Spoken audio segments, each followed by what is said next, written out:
pay attention to everything Todd Bowles and Jason Licht said at the pressers. And if you're not able to follow along on social media because you're at work, we got you updated. We got all your updates from training camp today coming up here on the show.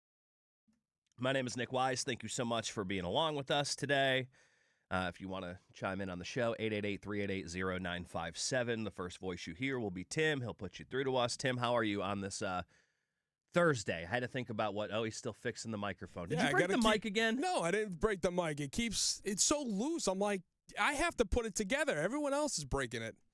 Man, you've thrown the other producers under the bus now 2 days in a row. Well, if the mic was perfect, then I wouldn't be talking about him. You should, you see Chris Mathis and Sam in person. You should tell them about your issues here. Tell them to start taking care of some of our stuff. I mean, come on now. I can't be taking the blame for everything. You are the one that breaks everything at the end of the day. We also are going to go inside of Gators fall camp, which opened up today as well, or yesterday. And then maybe tomorrow. I did reach out trying to get somebody on to talk about USF camp, but I wasn't able to get anybody today. Hopefully tomorrow we will. So today we'll focus on the Gators and also the Buccaneers. I was going to start with the Rays, but so much was said out at Bucs training camp today. I figured we should probably get into some of that stuff. The Buccaneers, I mean, so many storylines really to go over from today. I mean, Jason Licht spoke, so that was probably the highlight from training camp today. I guess I could get to that first. Also, I do want to let you know Jason Licht will be on at 2:10. Chris Mathis pulling in another banger, Tim. Where are you at, man? Why don't we have Jason Licht? Easy.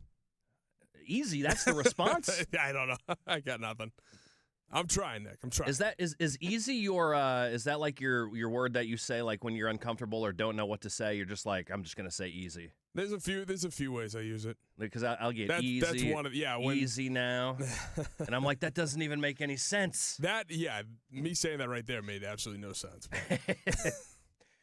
Chris Mathis, I'm just saying. But wait till football season. Oh, all right. I like to hear that. But Jason Licht at 2:10. Couldn't get him on this show. What we could do is we could stay late and just not let T. Kraz in here. And when the phone rings with Jason Licht, we could barricade ourselves into in the studios here. Do that 2 weeks in a row, like last Friday. We talked about that. Yeah, we talked about doing it with Eric Neander. What if we just do it with Jason Licht? We don't let those guys in. We could do that. We just lock them. I think you could take Chris. Oh yeah. I don't know if I could take Tom though. I'm way lower than him, so I could go low. Maybe take out a knee or something. Gravity. Yeah, I could maybe take out a knee. Be like, we're going to talk to Jason Licht, not you. But, Jason Licht will be on at 2:10, so I'm sure I'm sorry, I said 2:10, 2:30. I don't know if I want to stay until 2:30. That's a lot of extra work. Plus the interview. We'll be here till 3. 2:30, though, not 2:10, my bad. Jason Licht, and I'm sure he'll ask him all about Baker Mayfield and Vita Vea. That was probably the biggest quote today. I don't have the audio. The Buccaneers didn't stream it. So I don't have the audio yet, but I wrote down the quotes so we could talk about them. When Jason Licht was at the podium at Bucs training camp today, he said, I do not plan on trading Vita Vea, which is interesting because in my notes before the press conference, you had seen the news from really every other outlet talking about how Vita Vea is wanting to be traded. The Tampa Bay Times reported that Vea's agent said, I just don't see it ending in anything but a trade at this point. And look, that's agent talk. That is an agent going, I'm just going to keep applying the pressure. I'm going to continue to do this. They're going to give in, and they're going to give my clients some more money. And I like what Jason Licht's doing. Remember when the story first broke, I said the Buccaneers need to go ahead and just play chicken. Play chicken with Vita Vea. He's the one that's got everything to lose. The Buccaneers really don't have anything to lose. Now, you might lose his services next year and beyond, and he may never be a Buccaneer again, and you might lose him this year, obviously, as well. But they really have nothing to gain by giving into his demands of a trade because the trade value, I don't think, is going to be that high. Now, I'm assuming Pat and Aaron were talking about this earlier because there was a text message. I always love to come into the studio and read the text and see if I can figure out what they're talking about because sometimes there's really weird text messages. But there's a few that say give Vita Vea to the highest bidder. They must have been talking about that at the end of the show. The highest bidder is not going to be that high of a bidder. He's a 31-year-old defensive tackle that other teams know he wants out, and he wants to – not only does that team have to give up draft capital, but they also have to pay a next year 32-year-old defensive tackle and probably got to pay him beyond next year. So that other team is like, I'll give you a third. And the Buccaneers are like, yeah, we're not trading him. And Jason Licht is correct. They shouldn't trade Vita Vea. Now, I do think that the Buccaneers got to be smart about this. And they got to end this PR nightmare that is currently going on right now and following this team every single day, every single step of the way. I mean, the Buccaneers are talked more nationally now than they ever have been before. And if you listen to national media, the sky is falling. And it's never coming to an end. Now, I don't believe things are as bad as maybe the national media may portray it, but things are definitely not good here right now. Do I think that Baker Mayfield is a distraction because he didn't get a deal? No. I don't buy into that. Baker's a professional outside of maybe what he said about ownership in the organization a little over a week ago. But regardless, he said he's all ball, and I believe he's all ball. He's going to bet on himself, and he knows there's a lot on this line for him. He knows there's a lot on the line this season for him personally and this franchise as a whole. And he has an opportunity to maybe get even more money than he was expecting to get by going out and balling out. So he's all in. He's on the field. He's practicing every day.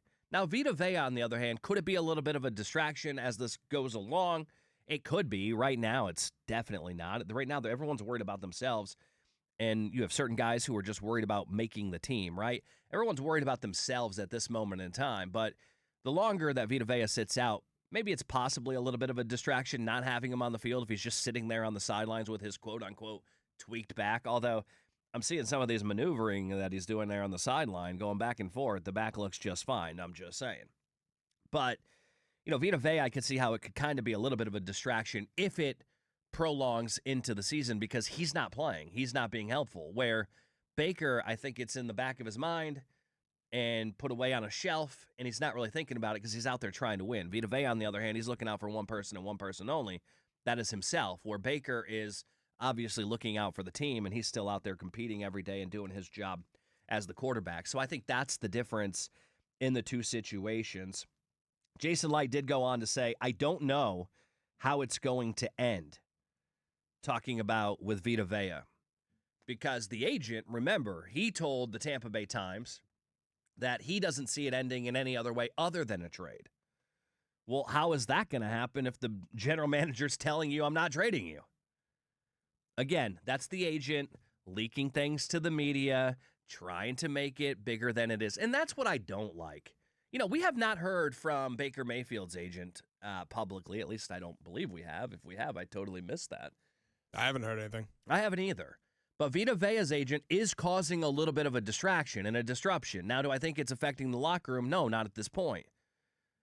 But Vita Vea's agent is clearly trying to stir this up even more. They want to cause noise. Where Baker's camp, they caused the noise, and now they've kind of backed down and they've quieted down and they're doing their job. Vita Vea's going the complete opposite route. You know what I like, though, about Baker and him causing noise is the fact that he did it himself. He did it himself, exactly. It's not this passive-aggressive, here's my agent's line. No. It's, hey, I got a problem, this is my problem, and then we're done with it. Exactly. Baker came out, did it himself, which I respect. I know a lot of people didn't, but sometimes maybe the big corporate boss needs to be called out, and I like that. That was what my take was on that day. Because some people didn't like what he did when he called out the Buccaneers, and I get it, but I don't want to call him the little man because he is making millions and millions of dollars. But if the average Joe listening to the show or someone like me, an average Joe, is calling out a corporate person or corporation for wanting more money, I'd be like, yeah, get it, right? Stand up to the big guy. Baker did that. I applaud it. Even though he's kind of a big guy himself with all the money that he makes. But regardless, you know what I mean. It was a millionaire standing up to a billionaire. He wanted his money. He felt like he deserved it. He called him out for not getting it. Now, I think there's a lot of misunderstandings between Baker's agent and Baker. I do think there was some lack of communication there, which maybe on what Baker truly was offered.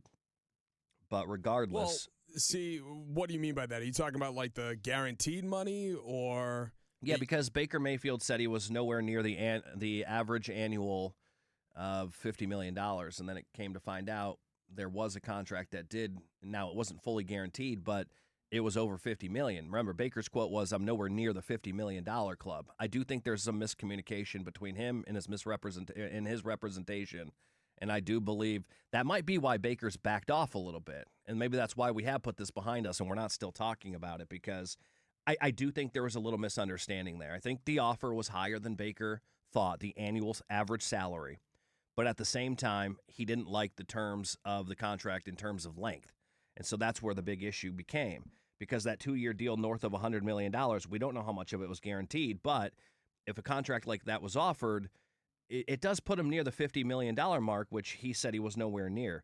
Now, Jason Licht did talk about Baker Mayfield, said that he's in a good place, and he has never seen him this focused. Interesting. It's such GM talk. I don't know how serious I'll take. I mean, of course Baker's going to be focused. This is the biggest season of his career. Since really the moment that he stepped into a Tampa Bay Buccaneers uniform on that prove-it deal just over 3 years ago. So this is a big season for Baker. Of course he's going to be focused because Baker has an opportunity to make money that is going, and again, he's already got money that's going to feed his family for life, but he is going to have the ability to feed his family and generations to come based on this next deal if he has a massive year here in 2026. So, yeah, Baker's going to be focused. He's got a lot on the line. He's got more on the line than anybody on the team right now. Now, when it comes to Vita Vea, I do think the Buccaneers should end this saga right now. DeForest Buckner signed a deal at the age of 30, 1 year younger than Vita Vea. I say you bump Vita Vea up to $23 million a year.